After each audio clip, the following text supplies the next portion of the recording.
Hello everyone, thank you again for inviting me to speak something more clinical this time than I usually speak about regulation, and also this time is more related to what I really do by day, and it's my daily practice in my department. So we can talk something more clinical for this time. No disclosures. So here, learning objectives, we have the challenge of respiratory artifacts in radiotherapy. We'll talk about capacity for radiotherapy planning, the management of respiratory excursion, capacity with respiratory gating, and which will be the role of nuclear medicine technologists in this business. So what we can talk about radiation therapy. So technological evaluation in radiation therapy allows really great personalization of treatment and those confirmation of the target organ. The guys for radiotherapy are really trying to tailor the therapy for every patient. So we need great precision in irradiating the target organ with the requested dose. And what we also want is ill tissue dose reduction. So a multidisciplinary approach is needed, and molecular imaging may play a major role in this business. One challenge, respiratory movements in radiation therapy. When we have thoracic and abdominal lesions, such as tumors in the lungs, liver, or the liver, are influenced by respiratory movements. The range of movement effects may vary even within the same organ, so we can have a lesion in the apex, it will have a different movement than a lesion in the base of the lungs. And respiratory excursion may produce movement artifacts ranging from a few millimeters to even 2-3 centimeters during normal respirations. The speed or moment of the lesion may vary according to the respiratory frequencies and the relationship with the patient's general condition. So if we have a patient with bad general condition, may have a more movement because he is breathing more deeper. And also change in this is really a challenge for radiotherapy delivery. Tumors may be brought completely outside the treated volume. Dose guidance may be inaccurate. Tumor will receive lower dose than expected with major side dose on healthy tissue. And this effect often suggests radiotherapies to enlarge the margin of treated volume. And so we have the irradiation of a larger volume of healthy tissues. What does it mean? It means that we are putting really huge field to be sure to irradiate the tumors. But we also give a lot of dose to the healthy tissues around the tumors that we are going to treat. So here some little bit talk about the RT planning process. We have a gross tumor volume that is and also biological target volume. We'll talk also about the clinical target volume that's considered also micro disease around the tumor. We have the internal target volume is about how the tumor move. And also we have the setup margin that must consider also a little bit parts of what is the machine adapting to that. As you can see, we are radiating really a larger wall than what is a real lesion. So how it happens, PET-CT? PET-CT really improvement treatment planning, helping in define the metabolic active tumor volume and minimizing the risk of geographical miss.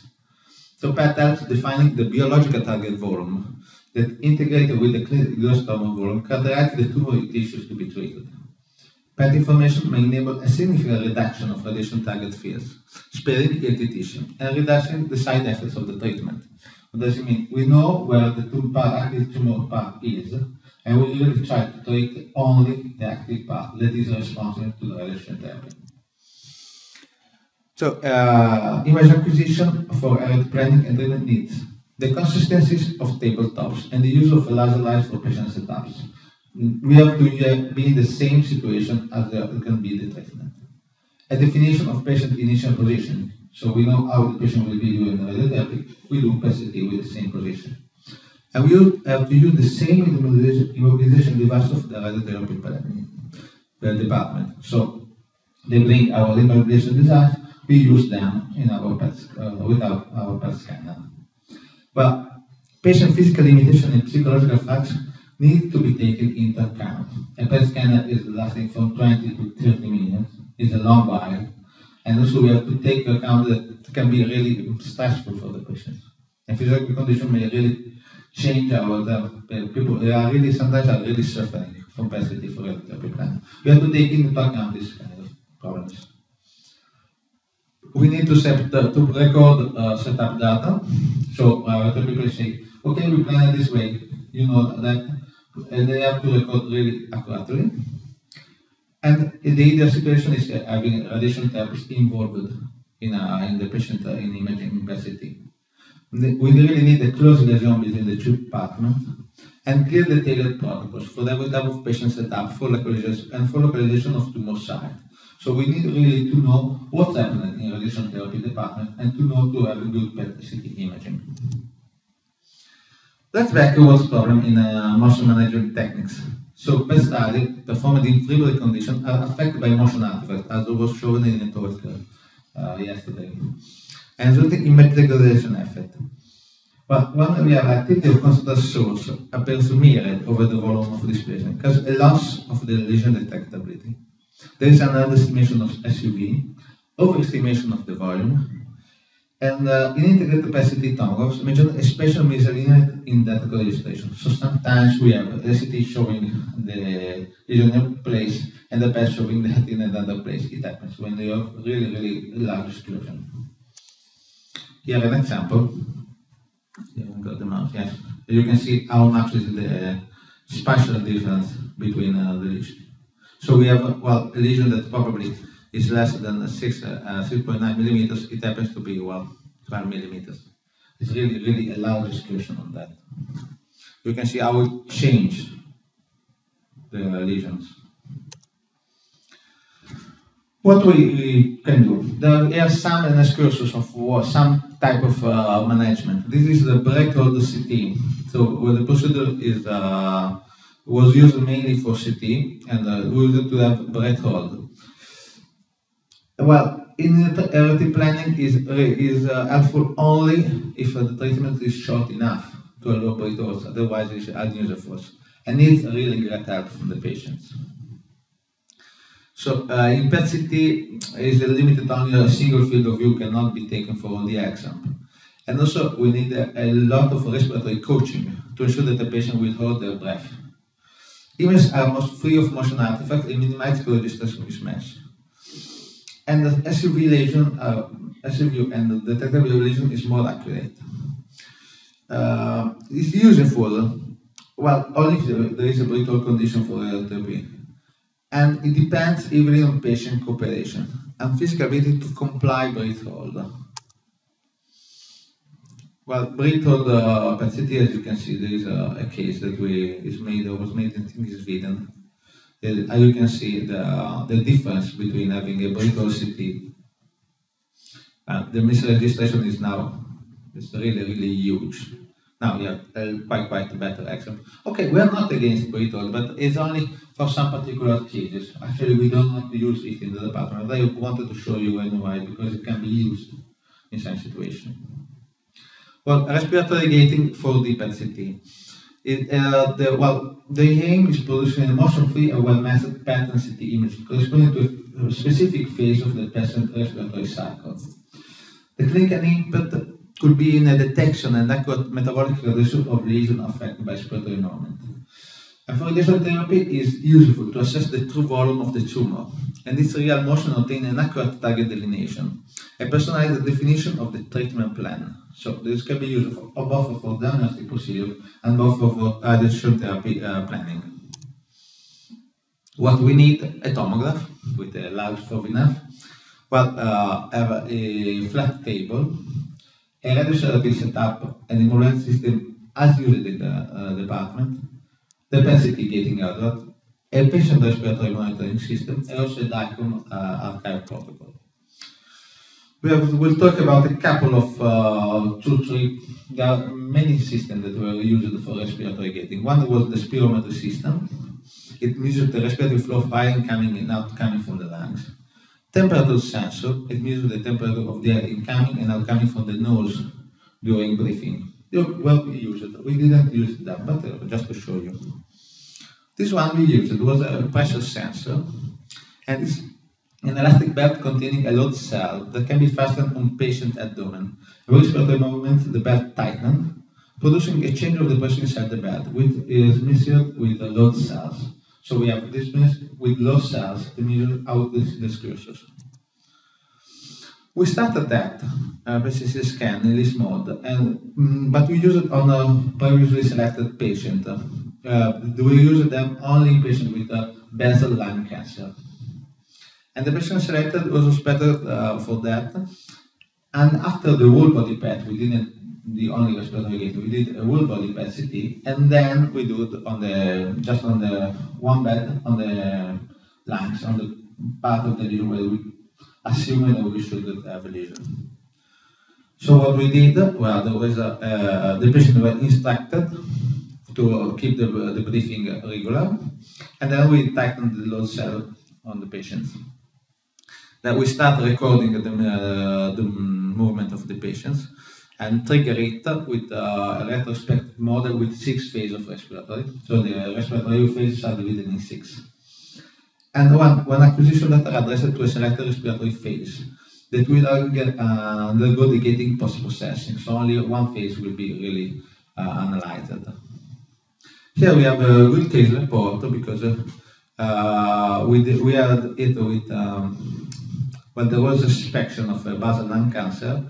We did a PET CT scan and the nodule was negative, but there was not enough activity. However, decided to perform a PET CT with respiratory gating, and there was a clear positivity to the FDG of the suspected node. And it was really good because we diagnosticated a problem in a patient that would never received a good diagnosis. Well, we have an experience that's comparable to literature data, and then the protocol performed PET CT with respiratory gating to all patients with suspected that. But we really had big problems in finding eligible patients because sometimes they come for a diagnosis, sometimes we come not of an accurate staging. So it was difficult to find patients for that. It's really time consuming, more than 20 minutes just for the bed. And at the time we had only one PET scanner available. So having the full schedule made it difficult to insert this method in the daily practice because we have to plan it the day before. It was really difficult to find eligible patients the day before. And the department also was, at the moment, they decided to switch from another type of respiratory gated method. So this time there was not any more compatibility. We had to use it only for diagnosis. So, well, it was a try, but actually we didn't proceed with that. But we didn't give up with respiratory gating. We was like, we want to do it again. So we changed it also. And we changed it with having a new tomograph. We tried to adapt having a new system that the Opto electronic system, and it was the same that our radiation therapy department used. So we have a camera, an optical camera, with a simple box, and well, the camera should look at the movement of the box, and from this it can trigger the acquisition of the PET and of the CT. Here I show how it works. You see the camera, the box of the patient, and that, and also you see how it was like before the respiration. This is was taken from Copenhagen, but it's the same. We use the same positioning.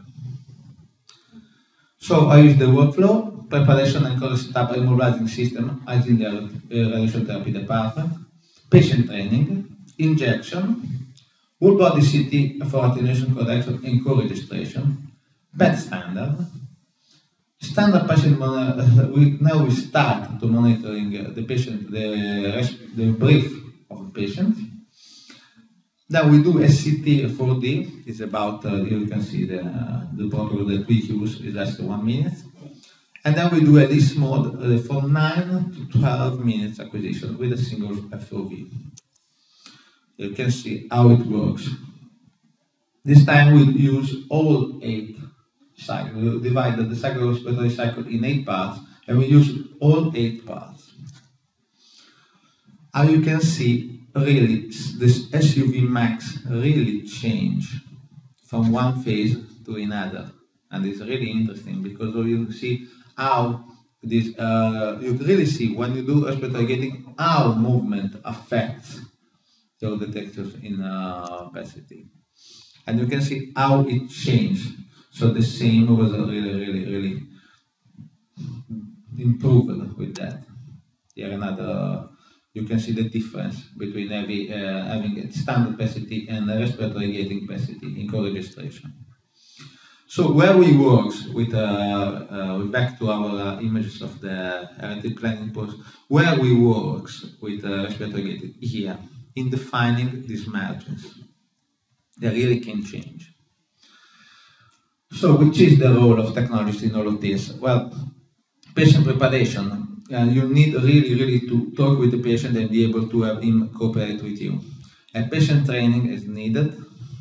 And a patient must be instructed about the study's purpose, because sometimes they get upset, why I have to do a long while, stay there for a long, you have to explain why are you doing that. And really training plays an important role in this, not only in gating, but also in every time you do opacity for radiotherapy planning. Well, the scanning time is longer. Audio and video cushion textures can be used. Sometimes they use it. We don't use that, but in some centers they use that. As well, you have to talk with the patient sometimes during the examination.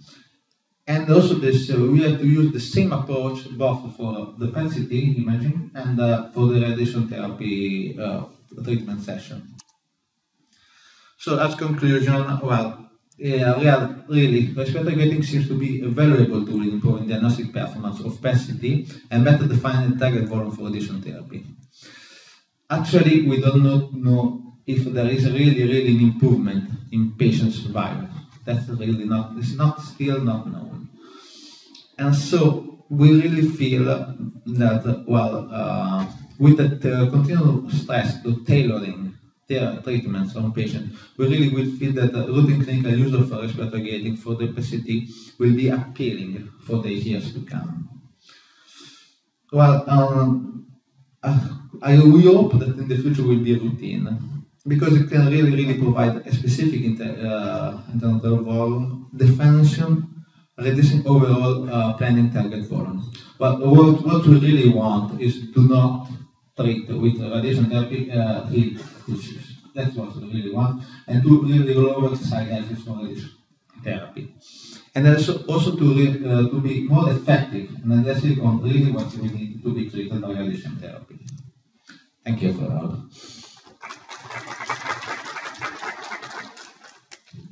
Thank you. Any question for Mr. Castaneda?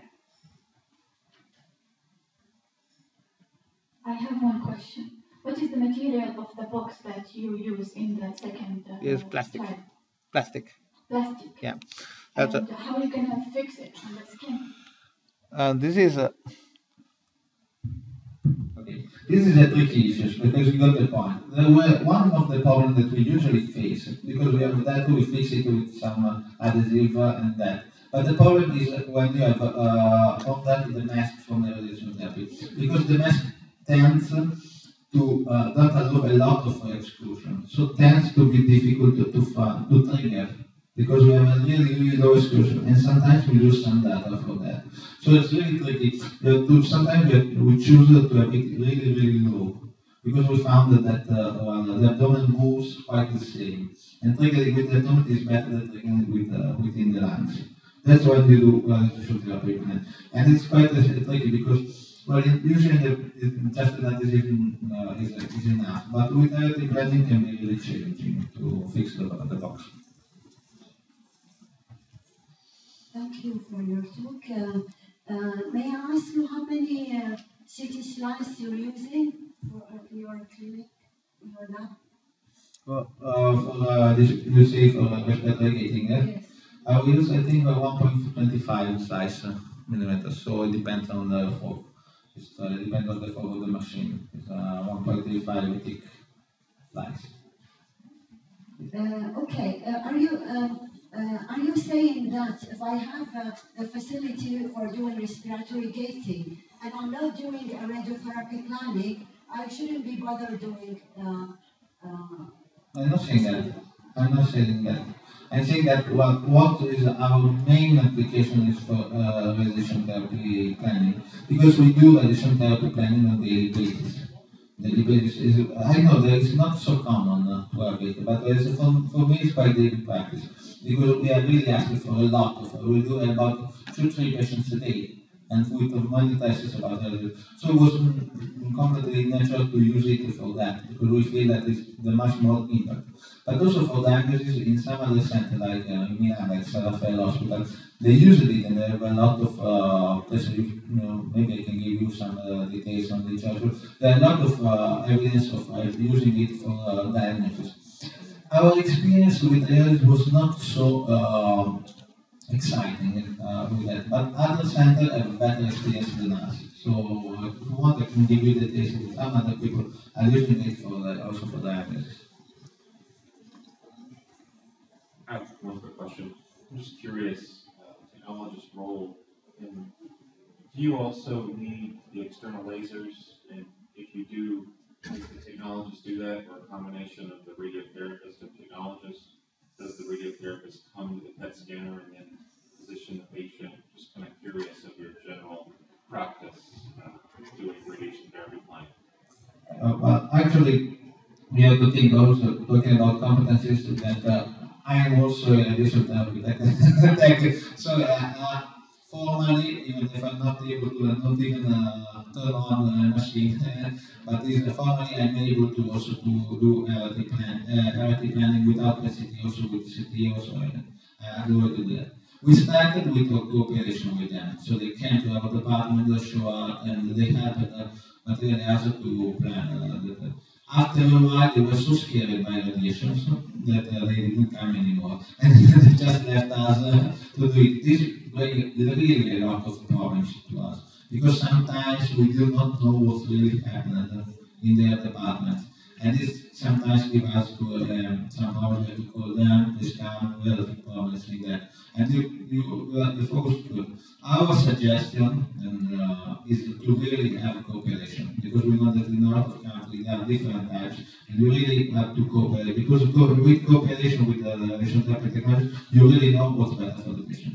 And so in the spirit of putting the patient, the focus on the patient, we really suggest you to, or at least to have a good schedule, to really know what's happening with the first planning, because we do not do it as the only planning. It's maybe just as a secondary planning. In some departments, they used to do everything on the city. In some department, like in Copenhagen, they are doing every plan. Okay, we plan the patients, they will do CT, and we do PET-CT, we do all together, and the patient is fine, should go to treatment. That's not happening in our department, so I recommend cooperation if you are wanting to be involved in this kind. A couple of questions, please. For the work that you have done so far, it's like it's a clinical and research issue, right? Or it's only clinical work? That's clinical. We practice it. Oh, you are practicing? Yes, it is not practice. For the research issue. No. So the choice of choosing the patients was randomly. I mean, it depends when. Well, you have to start with something. You have to start with something, and we wanted to start with some results. Yeah, the point that because I want to ask you that you have, of course, you have seen like a cooperative patients and elderly or diseased patients. So for the one who are cooperative, when you are instructing them to threshold, they would do that. But for the I mean, you have diseased patients. I mean, they're very diseased patients who cannot, follow your instructions. So you are following the gating respiratory process for them, right? Yeah, that's well. Respiratory gating is not made for not to use polychloride. And now the department we felt that polychloride is not a good moment, because it brings a lot of difficulty with many patients. So we really feel that respiratory gating is better, not only for very diseased patients, but also for every patient. Oh, so you applied for all? Yeah. Also, good management. It was just we have to start with something. So you have a problem, motion artifacts. Then we say, we thought not work so well, there are a lot of problems. We have not cell, yes, but we have problem with compatibility. We have respiratory gating with the movement. Okay, fine, we did it, and we keep it for that, because we felt that it was the better solution. Fine. And this, sorry, but another question regarding the image that you showed us for the CT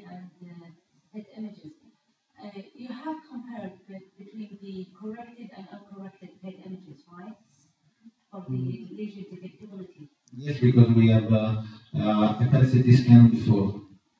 So we always perform a PET CT scan without respiratory gating, so we can compare how respiratory gating affects the lesion, affect the part of which the lesion is found. And also, since we do on just one bed, we need a PET CT before to be sure that we are doing that, because it happens a lot of times that we are okay, there's a lesion there, and we find another lesion somewhere else. So we really need, really strongly suggest not to do just respiratory gating, but just to show, like they say, they do whole body, you just to not to do maybe total body, so not from the head to the feet, but just the whole body scan before it's really always needed.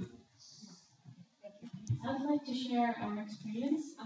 The Kuwait Cancer Control Center, we do have the laser bridge, and the radiotherapists come up and they do the planning. So we do the whole body imaging on a flat table, and then they come in and they do the markers, and then we do the region that they want.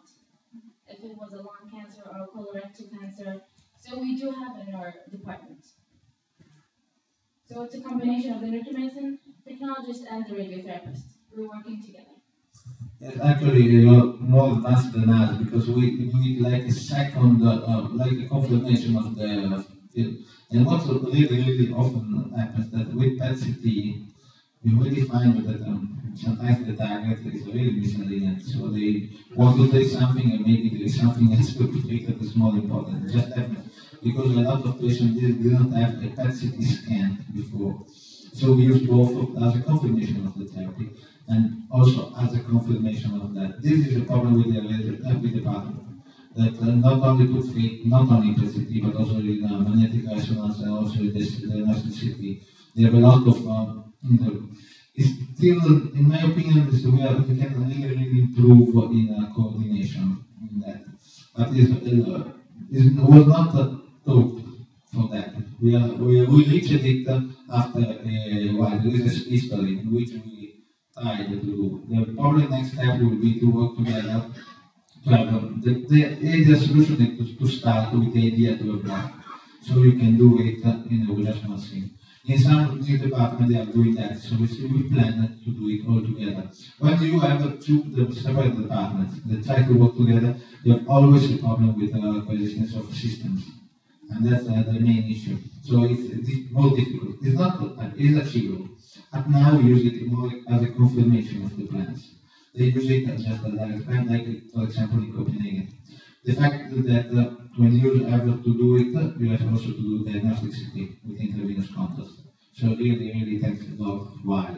It can take 1 hour to do that. And so you have to think about it. But if you have a good CT with diagnostic CT on site with a PEG dedicated, then you're going to have to do the CT as well as PEG for the management of the patient. Yeah. So it speeds up for the management of the patient. Well, you can really have a full schedule for the patient. In one session, you can really have a good, confirmed diagnosis and planning for the therapy. You can do it.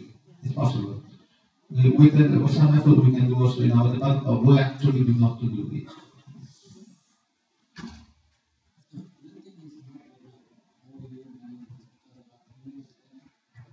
Well, with the written struggle, we try to.